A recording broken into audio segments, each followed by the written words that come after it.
Hello everyone, నేను మీ శశి. ఇవాళ వీడియోలో మనం ఒక చాలా ఇంట్రెస్టింగ్ టాపిక్ గురించి మాట్లాడబోతున్నాము. దానికి ముందు మనం అందరికీ ఒక విషయం నేను ఇక్కడ చెప్దాం అనుకున్నాను. ఏంటంటే మన హిస్టరీ గురించి మనకి ఎంతవరకు నాలెడ్జ్ ఉందని ఆలోచించినప్పుడు సమ్ టైమ్స్ నాకే అనిపిస్తుంటుంది దట్ మనకున్న నాలెడ్జ్ అనేది చాలా చాలా లిమిటెడ్ అనేది. ప్లస్ అది మాత్రమే కాకుండా మనం ఏదైతే హిస్టరీ అనేది ఇప్పుడు చదువుతున్నామో ఈ హిస్టరీ కూడా ఏంటంటే ప్రీ డిఫైన్డ్ హిస్టరీ. అంటే ఏదేది మనము గవర్నమెంట్ అని చెప్పలేము, ఏదైతే బ్రిటిష్ పీరియడ్లో వాళ్ళు మనకి చదివించాలనుకున్న ఏదైతే హిస్టరీ ఉందో దాన్ని మాత్రం చదువుతున్నాం అనే విషయాన్ని కూడా మనం ఇక్కడ గుర్తుపెట్టుకోవాలి. ఇప్పటివరకు ఎడ్యుకేషన్ సిస్టంలో చేంజెస్ వచ్చాయి, బట్ నాట్ కంప్లీట్ చేంజెస్ రాలేదు. సో మన హిస్టరీ అనేది మనకి ఇప్పటికీ ఒక అన్నోన్ ఫ్యాక్ట్గానే ఉండిపోయిందనమాట. ఇలా ఆలోచిస్తున్నప్పుడు మనము కామన్గా మనం చిన్నప్పటి నుంచి చదువుకున్నప్పుడు కొన్ని రాజుల గురించి మనం చదువుకుని ఉంటాం కదా. మనం అశోకుడి గురించి కానివ్వండి, చంద్రగుప్తుడి గురించి కానివ్వండి, లేదంటే మన సౌత్ ఇండియన్ కింగ్స్లో మనం చెప్పినప్పుడు కృష్ణదేవరాయల గురించి కానివ్వండి, పాండ్యాస్ కానివ్వండి, పల్లవాస్ కానివ్వండి, చేరాస్, చోళాస్, ఇట్లా మనం చాలా మౌర్యన్ డైనాసిటీ ఇలాంటి చాలా రాజుల గురించి మనం విని ఉంటాం కదా. కాకపోతే ఇక్కడ మనం మాట్లాడబోయే టాపిక్ ఏదంటే ఒక టైప్లో ఇది హిస్టరీకి సంబంధించిన ఒక టాపికే, కానీ ఇది నిజమా కాదని తెలియదు. బట్ ఒక సీక్రెట్ ఆర్గనైజేషన్ గురించి మనం ఇక్కడ మాట్లాడబోతున్నాము. సీక్రెట్ ఆర్గనైజేషన్ అనే ఒక ఇష్యూ వస్తుంది కదా. ఎస్, మనం ఎట్లయితే వరల్డ్ వైడ్లో మనం ఆలోచించినప్పుడు ఇల్యూమినాటి అనే ఒక పేరు అనేది తెలిసి ఉంటుంది మనందరికీ. అంటే వరల్డ్ సూపర్ పవర్ కావాలి, ఎదగాలని చెప్పేసి ఒక చర్చ్కి అగెయిన్స్ట్గా ఒక ఇల్యూమినాటి అనే గ్రూప్ ఉంది అని చెప్పేసి. సో అట్లాంటి ఒక గ్రూపు మన ఇండియన్ హిస్టరీలో, మన ఇండియన్ సొసైటీలో ఉంది అనే విషయం గురించి ఆలోచిస్తుంటే చాలా ఇంట్రెస్టింగ్ అనిపిస్తుంది కదా. యాక్చువల్లీ ఈ ఆర్గనైజేషన్ గురించి ఏదైతే మాట్లాడబోతున్నానో ఈ వీడియోలో, ఈ ఆర్గనైజేషన్ వచ్చేసి ఇల్యూమినాటి కన్నా పాత ఒక ఆర్గనైజేషన్ కూడా ఇక్కడ మనం మెన్షన్ చేయాలి. మనం ఎందుకు అది చెప్తున్నాం అనేది ఈ వీడియోలో నేను చెప్తాను. So let's get into the video. ఈ వీడియోని మేము స్టార్ట్ చేయకముందు మళ్ళీ ఒక చిన్న రిక్వెస్ట్ పెడదాం అనుకున్నాను. ఏంటంటే ఒకవేళ మీ ఛానల్ ఇంకా సబ్స్క్రైబ్ చేసి ఉండకపోతే ఈ ఛానల్ వెంటనే సబ్స్క్రైబ్ చేయండి. అప్పుడే నేను ఇలా మాట్లాడబోయే కొన్ని ఇంట్రెస్టింగ్ విషయాల గురించి మీరు చూడగలరు. అండ్ నా day to day videos uploads కూడా మీరు చూడగలరు. మనం ఈ గ్రూప్ పేరు ఏంటి అంటే యాక్చువల్లీ చెప్పాలంటే అశోకాస్ 9 అన్నోన్ మెన్ అని చెప్పి చెప్తుంటారు ఈ గ్రూప్ పేరు. ఈ గ్రూప్ గురించి మనం డీటెయిల్గా పోకముందు ముందుగా మనం అశోక చక్రవర్తి ఎవరు ఆయన గురించి ఒక చిన్న బ్రీఫ్ స్టోరీ గురించి మనం మాట్లాడుకున్నాము. అశోకుడు వచ్చేసి మౌర్యన్ డైనాసిటీలో one of the most successful kings కింద చెప్తుంటారు. చంద్రగుప్త మౌర్య తర్వాత చాలా ఒక సక్సెస్ఫుల్ కింగ్గా అశోకుడు ఎదిగాడు. అశోకుడికి ఆ రాజ్యం అనేది లేకపోతే ఆ థ్రోన్ అనేది ఈజీగా వచ్చిందంటే కాదండి. తన బ్రదర్స్ అందరినీ కంపీట్ చేసి, ఈవెన్ దో తను చంద్రగుప్త మౌర్యకి డైరెక్ట్ వైఫ్ వాళ్ళ కొడుకు కాకపోయినా కానీ ఒక సెకండ్ థర్డ్ వైఫ్ వాళ్ళ కొడుకు ఉండడం వల్ల he had to actually fight for the throne. And చిన్నప్పటి నుంచి తనకి ఒకే ఒక విషయం మాత్రమే తన మైండ్లో ఉండే, అది ఏంటంటే ఈ మొత్తం వరల్డ్ని తను కాంకర్ చేయాలి. He wanted to become bigger than Chandragupta Maurya himself అనే ఒక విషయం మాత్రమే చిన్నప్పటి నుంచి అశోకుడికి ఉండే అనమాట మైండ్లో. సో ఎప్పుడైతే అశోకుడు పెరిగే కొద్దీ ఏమైంది అంటే యుద్ధాలు అనేది చేయడం మొదలుపెట్టాడు. ఏ రేంజ్ కంటే ఇప్పుడు అశోకుడు ఏదైతే ఉందో ఆయన కాంకర్ చేసిన ప్లేసెస్ ఏంటని ఆలోచన చూసామంటే మన పాకిస్తాన్ కానివ్వండి, ఆఫ్ఘనిస్తాన్ కానివ్వండి, అవన్నీ దాటేసి కూడా ఒక పోర్షన్ని తను కాంకర్ చేసినట్టు ఇటువైపు చైనాలో కూడా కొంచెం పోర్షన్ని కాంకర్ చేశాడు. అది మాత్రమే కాకుండా చాలా ప్లేసెస్ని తను కాంకర్ చేశాడు అనే విషయాన్ని మనము ఎస్పెషల్లీ అశోక్ గురించి మనం మాట్లాడుతుంటాము. కాకపోతే తన లైఫ్ చేంజింగ్ డిసిషన్ అనేది ఎప్పుడు జరిగిందంటే కళింగ యుద్ధం అనేది ఒకటి ఉంది. మనం చిన్నప్పుడు చదివి ఉంటాం కళింగ వార్ అని చెప్పేసి. కళింగ యుద్ధంలో దాదాపు ఎన్నో లక్షల మంది సైనికులు చనిపోయారు. ఈవెన్ దో కళింగ దేశం అనేది చాలా చిన్న దేశం. నేను కంపేర్ టు అప్పుడున్న మౌర్యన్ కింగ్డమ్ని కంపేర్ చేసుకుంటే కళింగ అనేది చాలా చిన్న కింగ్డమ్ అనమాట. కాకపోతే కూడా వాళ్ళు బ్రేవ్గా ఫైట్ చేసి వాళ్ళు ప్రతి ఒక్కరు చనిపోయేంత వరకు కూడా యుద్ధం జరిగింది. And at the end of మనందరూ తెలిసిన స్టోరీ ఏది, at the end of the battle తను మొత్తం చూసినప్పుడు మొత్తం శవాలు తప్ప ఇంకేం కనిపించట్లేదని. అండ్ ఆ సైట్ ఏదైతే ఉందో ఆయన చూసిన విషయం ఏదైతే ఉందో తనని బాధపరిచి దాని తర్వాత ఆయన బుద్ధిజం అనేది అడాప్ట్ చేసుకుంది మాత్రమే కాకుండా ఆయన వచ్చేసి స్ప్రెడ్ చేయడం అనేది బుద్ధిజంని మన అందరూ తెలిసిన విషయమే. ఇక్కడ ఆయన బుద్ధిజంని అడాప్ట్ చేసుకున్న తర్వాత ఇది ఎప్పుడు గురించి మాట్లాడుతున్నంటే ఐఎమ్ స్పీకింగ్ అబౌట్ అశోకుడి కాలం అనేది మనము రఫ్గా క్యాలిక్యులేట్ చేసుకుని చూసామంటే ఇప్పటికీ మనకి కరెక్ట్ ఎగ్జాక్ట్ డేట్ లేదు.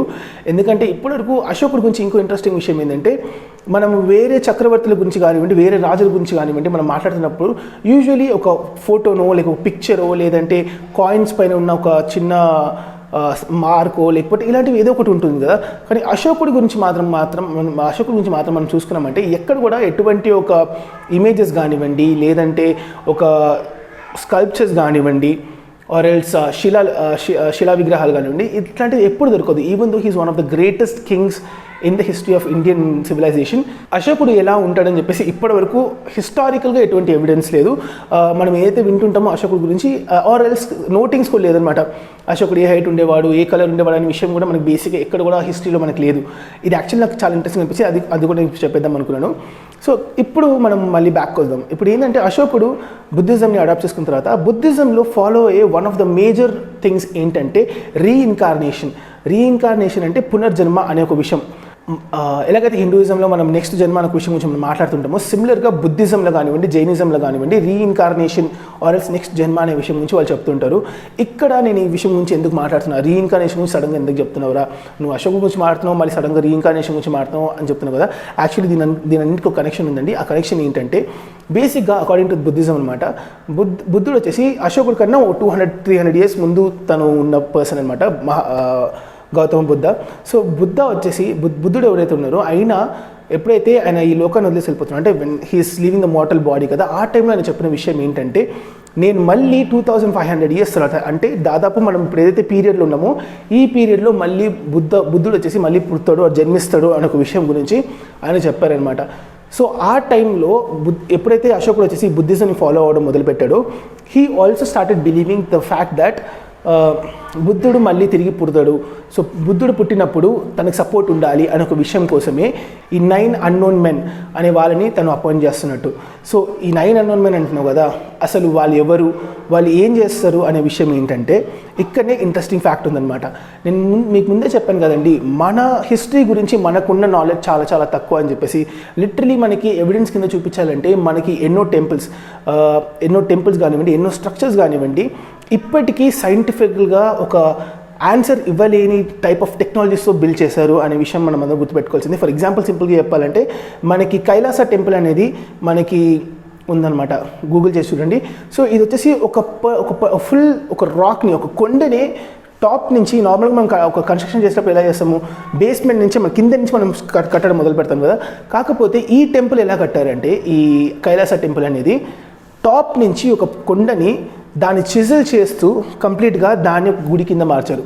అంటే మనకి ఏ టైప్ ఆఫ్ టెక్నాలజీ ఉందని ఆలోచించి చూడండి. ఒక కొండనే మనం ఒక గుడి కింద మార్చినాము, ఒక సింగిల్ మొనోలిథిక్ స్ట్రక్చర్ని. అండ్ ఇక్కడ ఇంకో ఇంట్రెస్టింగ్ ఫ్యాక్ట్ ఏంటంటే అక్కడ మనం చిజిల్ చేసినప్పుడు ఆబ్వియస్లీ కొన్ని రాళ్ళు కానివ్వండి ఇవన్నీ ఉండాలి కదా, కానీ ఇవి అది అంత అమౌంట్ ఆఫ్ రాక్ ఏదైతే ఉందో చిజిల్ చేసినప్పుడు మిగిలే రాక్స్ ఆర్ బయటకు వచ్చే రాక్స్, ఈ రాక్స్ ఆ రీజన్ మొత్తంలో ఎక్కడ లేదు.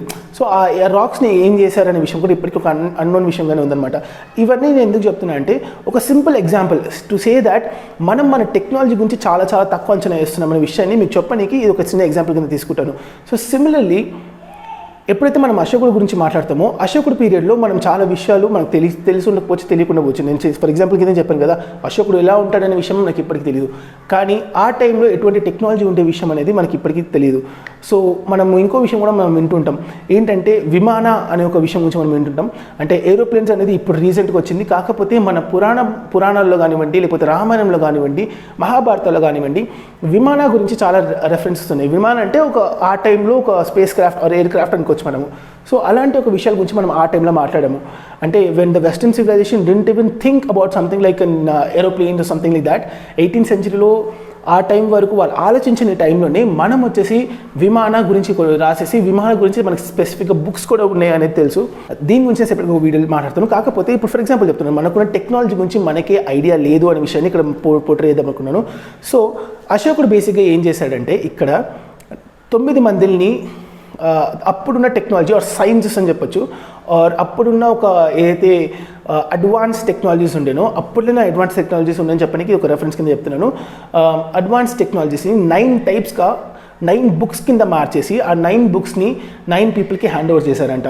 9 books అంటున్నావు కదా, ఆ బుక్స్ ఏంటి, ప్రతి ఒక్క బుక్లో ఏముంది అంటే ఇక్కడ కొన్ని విషయాలు చెప్తాను. Physiology, one of the books ఏంటంటే ఫిజియాలజీ అనమాట. అంటే మనం అందరం ఈ 7th Sense సినిమా చూస్తుంటాం కదండి, అంటే వర్మకళ కానివ్వండి, లేకపోతే మనము చూపులతోనే ఒక పర్సన్ని అట్రాక్ట్ చేయడం కానివ్వండి, లేకపోతే వాళ్ళని కంట్రోల్లో తీసుకురావడం కానివ్వండి, ఇట్లాంటి ఒక ఆర్ట్ గురించి ఆ ఫిజియాలజీ బుక్లో ఉంటుందనే రెఫరెన్స్ అని చెప్తున్నారు. అది కాకుండా సెకండ్ బుక్ ఏంటంటే సైకాలజీ, అంటే మాస్ సైకాలజీ. సెకండ్ బుక్ ఏంటంటే మాస్ సైకాలజీ. మాస్ సైకాలజీ అన్నప్పుడు ఒక గ్రూప్ ఆఫ్ పీపుల్ని ఎలా ఒక మంచి చేయనీకో లేకపోతే ఎలా ఒక విషయం కోసమో వాడుకోవచ్చు అనే ఒక కాన్సెప్ట్ని, ఒక థియరీని థియరీని కాదు, ఒక టైప్ ఆఫ్ టెక్నాలజీని ఎలా వాడతామో అనేదాన్ని సైకాలజీ అనే ఒక బుక్లో తను చేసినట్టు. అది కాకుండా మైక్రోబయాలజీస్ అంటే చిన్న చిన్న జర్మ్స్ దగ్గర నుంచి, పార్టికల్స్ దగ్గర నుంచి ఏది దేనికి ఎలా వాడచ్చు అనే విషయాన్ని ఒక బుక్లో. ఇంకొక బుక్లో they are also reference about cosmology అంట. కాస్మాలజీ అంటే బేసిక్గా ఇప్పుడు మనము మాట్లాడేటప్పుడు మనం ఏం మాట్లాడుతున్నాము, జస్ట్ విమాన అంటున్నాం. విమాన అన్నప్పుడు మన అజంప్షన్ అంటే మనం ఇప్పుడున్న తెలిసినంత వరకు మనం మాట్లాడేది ఏంటంటే వీఆర్ స్పీకింగ్ అబౌట్ ఎయిర్ క్రాఫ్ట్స్ లాంటిది ఉండొచ్చు అని చెప్పేసి. What if there is also possibility, ఎందుకంటే మనం చాలా రెఫరెన్సెస్ చూసాము that planet to planet travel చేశారు కొందరు మనుషులు అని చెప్పేసి మన పురాణంలో అవి చదువుకుంటాం. సో వాట్ ఇఫ్ ఒక ఇంట్రా స్పేస్ ట్రావెల్ గురించి కూడా ఆ కాస్మాలజీ బుక్లో ఉంటే అది ఏంటి అనేది తెలియదు.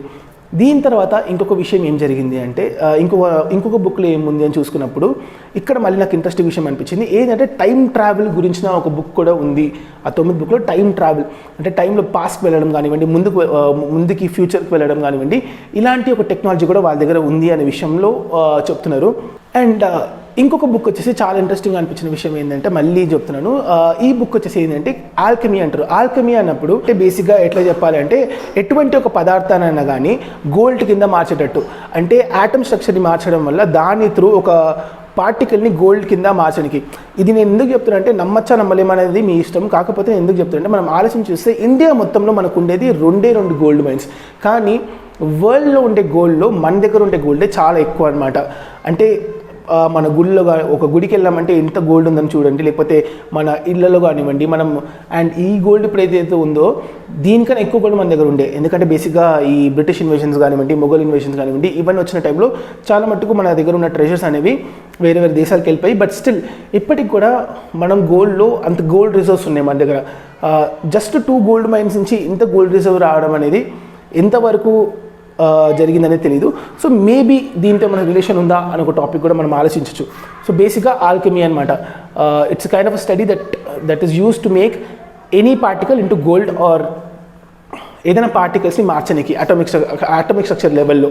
సో ఇలాంటి టెక్నాలజీ ఉందా లేదా అనే డిబేట్ పక్కన పెట్టేస్తే మనం అందరం ఒప్పుకోవాల్సిన విషయం ఏంటి అంటే ఫస్ట్ ఆఫ్ ఆల్ మనకి మన హిస్టరీ గురించి చాలా చాలా చాలా తక్కువ తెలుసు. ఎందుకంటే ఆ టైంలోనే అంటే మనము ఇప్పుడు సైన్స్ ఏదైతే ప్రూవ్ చేసిన విషయాలు ఉన్నాయో ఇవన్నీ కూడా మనము in the form of shlokas కానివ్వండి, ఇన్ ద ఫార్మ్ ఆఫ్ రైటింగ్స్లో కాకపోయినా కానీ శ్లోకాలలో లేకపోతే పద్యాల రూపంలో మనము చాలా విషయాల్ని మ్యాథమెటిక్స్ని ఫర్ ఎగ్జాంపుల్ మనం శ్లోకాస్ కింద మనం రాసేసి మనం పెట్టుకున్నాం. We may not have given numbering system, దేన్ని కూడా ఒక బుక్స్ లాగా ప్రిజర్వ్ చేయకపోయినా కానీ ప్రతి ఒక్క విషయాన్ని మన యాన్సిస్టర్ ఎవరైతే ఉన్నారో, మన పూర్వీకులు ఎవరైతే ఉన్నారో వీళ్ళందరూ బాగా నాలెడ్జబుల్ పర్సన్, అంటే ప్లానెట్స్ని చూసి ఆర్ స్టార్స్ని చూసి వాళ్ళు అస్ట్రానమీని డిసైడ్ చేయడం అనేది మొదలుపెట్టారు. ఓకే, ఇప్పుడు మనం మళ్ళీ టాపిక్ కోసం ఇక్కడ ఏమైంది అంటే ఎప్పుడైతే ఈ అశోకుడు ఉన్నాడో ఆ టైంలో తను బాగా ఈ ఆస్ట్రాలజీ అనే విషయాన్ని అంటే జ్యోతిష్యం ఏదైతే చెప్తామో మనము దాన్ని బాగా నమ్మేవాడు అనేది చెప్తుంటారు అనమాట. సో సరే, ఈ 9 బుక్స్ 9 మందికి ఇవ్వాల్సిన రీజన్ ఏమొచ్చింది అంటే ఆ టైంలోనే అశోకుడు వచ్చేసి బేసిక్గా ఒక ఆస్ట్రాలజీ చూసేసి ఆయనకి తెలిసిన విషయం ఏంటంటే ఓకే ఇండియా వచ్చేసి ఫ్యూచర్లో అంటే ఈ టైం అయితే బుద్ధ అనే ఎవరైతే పుట్టబోతున్నారో ఆ టైంకి ఇండియా వచ్చి బాగా ఇప్పుడు ఉండేలాగా ఒక గ్లోరీగా ఉండదు, అంటే ఒక గొప్ప దేశంగా ఉండదు. ఇండియా వచ్చి బాగా సఫర్ అవుతూ ఉంటుంది because of invasions, British invasion కానివ్వండి లేకపోతే ఎన్నో రకాల ఇన్వేషన్స్ వల్ల కానివ్వండి, ఇండియా వచ్చి అంత గ్రేట్గా ఉండదు. సో ఈ ఏదైతే సైన్సెస్ కానీ టెక్నాలజీ కానీ ఉందో ఇది వేరే ఎవరైనా ఒక పర్సన్ చేతిలో దొరకకూడదు. అంటే ఇమాజిన్ చేసి చూడండి, ఒకవేళ ఇవన్నీ నిజమై ఉంటే అంటే ఒక విమాన శాస్త్రం కానివ్వండి లేదంటే ఈ ఆల్కమీ లాంటి విషయం కానివ్వండి, let's imagine just in case Britishers మన పైన ఇన్వేషన్ చేసిన ఆ టైంలో ఇది మన దగ్గర కరెంట్గా ఉండి ఉంటే అది వాళ్ళు తీసుకుపోయి ఎటువంటి పరిణామాలు జరిగేదని మనం ఆలోచించలేము. సో ఇవన్నీ తను ఆలోచించి తను ఏం చేశానంటే ఈ సైన్స్ అన్నిటిని కూడా 9 బుక్స్ కింద పార్చేసి ఈ 9 బుక్స్ని 9 మందికి ఇచ్చారంట. ఇచ్చేసి వాళ్ళకి అప్పగించిన డ్యూటీ ఏంటంటే ఈ 2500 years తర్వాత అంటే ఈ పీరియడ్లో ఎప్పుడైతే ఉందో ఆ బుద్ధ మళ్ళీ ఎప్పుడైతే పుడతాడో, బుద్ధుడు ఎప్పుడైతే మళ్ళీ రీఇన్కార్నేట్ అవుతాడో మీరు ఆయనని గుర్తుపట్టి ఆయనకి దీని గురించి ఎక్స్ప్లెయిన్ చేయాలి ఆర్ ఈ టెక్నాలజీని మళ్ళీ రీఇంట్రడ్యూస్ చేయాలి ఆయనకి ఒక డ్యూటీని ఈ 9 మందికి అప్పగించినట్టు చెప్తారనమాట. ఇక్కడ ఈ సొసైటీలో మళ్ళీ ఒక ఇంట్రెస్టింగ్ విషయం ఏంటంటే అశోకుడు చెప్పిన విషయాన్ని మళ్ళీ చెప్తున్నాను. అశోకుడు ఏమన్నాడంటే ఈ బుక్స్ని మీరు మీ సక్సెసర్ అంటే మీ కొడుకులకి మీ కూతురికి కాదు, అది కాకుండా మీరు ఎవరో ఒక ర్యాండమ్ పర్సన్ని ఈ పర్సన్ వచ్చేసి ఈ విషయాన్ని క్యారీ ఫార్వర్డ్ చేయడానికి కరెక్ట్ ఉంటాడని చెప్పి ఎవరైతే నమ్ముతున్నారో వాళ్ళకే పాస్ ఆన్ చేయాలి. ఇట్స్ నాట్ లైక్ మీకు పుట్టారు కాబట్టి మీ కొడుకుకి పాస్ చేయకూడదు, ఒక ఫ్యామిలీలో ఉండకూడదు, ఒక లీనేజ్లో ఉండకూడదు. కాకపోతే బయట వాళ్ళకి మీరు స్ప్రెడ్ చేస్తూ ఉండాలి దీన్ని ఒక పర్సన్. అంటే ఫర్ ఎగ్జాంపుల్ నా దగ్గర ఒక టైప్ ఆఫ్ ఒక బుక్ ఉందనుకోండి, ఫర్ ఎగ్జాంపుల్ నా ఆల్కెమీకి సంబంధించిన బుక్ ఉందనుకోండి, నేను నా కొడుకుకి కానీ నా కూతురికి కానీ ఆ బుక్ ఇవ్వకూడదు. నేను వేరెవరో ఒక పర్సన్ని ఐడెంటిఫై చేసి ఓకే ఈ పర్సన్ వర్తీ అని చెప్పి నేను ఆలోచించి ఆ పర్సన్కి నేను చనిపోకముందు ఆ బుక్ని పాస్ ఆన్ చేస్తాను. ఇప్పుడు ఈ 9 మంది వచ్చేసి ఈ 9 మంది కూడా ఏంటంటే ఇట్స్ నాట్ మ్యాండేట్ దట్ వాళ్ళు ఇండియాలోనే ఉండాలనే ఒక విషయం కూడా నెసెసరీ కాదంట. ఈ పీపుల్ ఇప్పుడు వరల్డ్ వైడ్లో ఎక్కడైనా ఉండొచ్చు. ఫర్ ఎగ్జాంపుల్ ఒక పర్సన్ దగ్గర బుక్ వచ్చేసి రష్యాలో ఉండి, ఇంకో పర్సన్ వచ్చేసి చైనాలో ఉండొచ్చు, ఇంకో పర్సన్ వచ్చి మన సౌత్ ఇండియాలో ఉండొచ్చు, ఇంకో పర్సన్ వచ్చి నార్త్ ఇండియాలో ఉండొచ్చు, ఎక్కడైనా ఏ ప్రదేశం నుంచైనా ఉండొచ్చు. కాకపోతే ఈ సక్సెషన్ అనేది జరుగుతూ ఉండాలి. అండ్ ఇప్పటి వరకు ఆ బుక్స్ అనేది అవైలబుల్ ఉంది. అండ్ వెన్ బుద్ధ వచ్చి రీఇన్కార్నేట్ అవుతారు, వీళ్ళందరూ కలిసి బుద్ధుడిని మళ్ళీ వెతికి ఆయనకి ఇవన్నీ నేర్పించాలి అని చెప్తుంటారు. ఇంట్రెస్టింగ్ ఉంది కదండి. ఏంటంటే మనం ఈవెన్ దో రిలీజన్స్ వేరైనా కూడా మనం ప్రతి రిలీజన్లో కూడా ఒక పర్సన్ వస్తారు. అంటే మన హిందూయిజంలో చూసుకున్నామంటే కల్కి అనే ఒక అవతారం గురించి మనం మాట్లాడుతుంటాం. 10 అవతారంలో 9 అవతారాలు మాత్రమే ఇప్పుడు కంప్లీట్ అయింది. కల్కి అనే అవతారం ఇంకా రాలేదని మనం మాట్లాడుతుంటాము. దాని గురించి ఒక సెపరేట్ వీడియోలో మాట్లాడుకుందాం, కల్కి అవతారం గురించి. సో సిమిలర్గా ఇక్కడ బుద్ధిజంలో తీసుకున్నామంటే బుద్ధ అని ఒక పర్సన్ మళ్ళీ రీఇన్కార్నేట్ అవుతారని ఒక విషయం చెప్తున్నాము. ఆర్ ఎల్స్ జైనిజంలో కానివ్వండి, లేకపోతే మల్టిపుల్ రిలీజన్స్లో ఈవెన్ దో రిలీజన్స్ అనేది వేరేప్పుడు కూడా ఒక బేస్కి వచ్చేసరికి ఏంటంటే హ్యుమానిటీని కాపాడడానికి ఒక పర్సన్ మళ్ళీ రీఇన్కార్నేట్ అవుతున్న విషయాన్ని మనం మళ్ళీ స్ట్రెస్ చేస్తున్నాం. నాకెందుకు ఈ విషయం కూడా ఇంట్రెస్టింగ్ చెప్పాలనిపించింది. సో బేసిక్గా మీరేమనుకుంటున్నారు, ఈ 9 అన్నోన్ మెన్ అనేవాళ్ళు నిజంగానే ఉన్నారా లేదా? ఒకవేళ ఉంటే వాళ్ళు ఎక్కడ ఉండొచ్చు?